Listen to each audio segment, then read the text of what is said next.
आजचा आपला पदार्थ आहे उपवासाची घावन घाटली.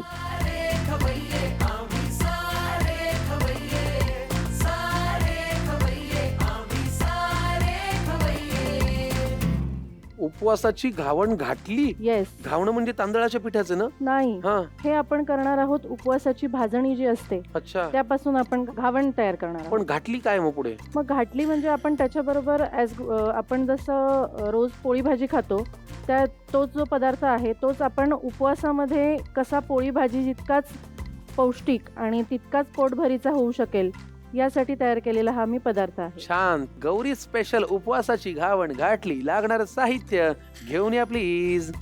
उपवासाची घावण घाटली साहित्य आलेलं आहे. गौरी मॅडम, आता याचं लागणारं साहित्य सांगा. कच्च्या केळीचा किस, उपवास भाजणी, दाण्याचा कूट, उकडलेला बटाटा, ओलं खोबरं, गूळ, आलं आणि मिरचीची भरड, आमसूल, जिरे आणि मीठ. वा, हे सगळं साहित्य उपवासाला चालतं. बरोबर. पहिली कृती आपण ही करूया, थोडंसं दाण्याचं कूट खाऊया. अच्छा, तुम्ही नाही केली तरी मी करतो, कारण मला दाण्याचं कूट खूप आवडतं. बर. चला, ह्याच्यात काय करायचं पहिल्यांदा?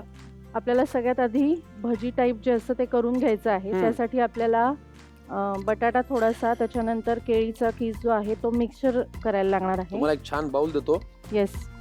आपल्याला आधी कच्च्या केळीचा किस घालायचा आहे त्यामध्ये. घ्या. नाशिकला केळीचं पीक तसं मुबलक आहे, म्हणजे नाशिक भागामध्ये. हो हो, कारण अगदीच पाण्याचं प्रमाण बऱ्यापैकी असल्यामुळे असल्यामुळे तुम्हाला काय केळी इझिली अवेलेबल असतील. बरोबर. ह्याच्यात काय? उकडून किसलेला बटाटा. बटाटा मस्त. बाइंडिंग साठी थोडासा फक्त. हो. आता काय? आलं आणि मिरचीची जरा जाडसर जाडसर भरड आणि मीठ. उपवासाची भाजणी. वा. आज आम्ही करत आहोत उपवासाचे घावण घाटले. गौरीजी, तुम्हाला इथे येऊन कसे वाटले? खूप छान वाटले. वा वा वा. दाण्याचं कूट पण घातलंय. येस. पाणी घालायची गरज आहे? हो, पाणी थोडंसं लागतं. बघा बरं किती लागणार आहे. बस.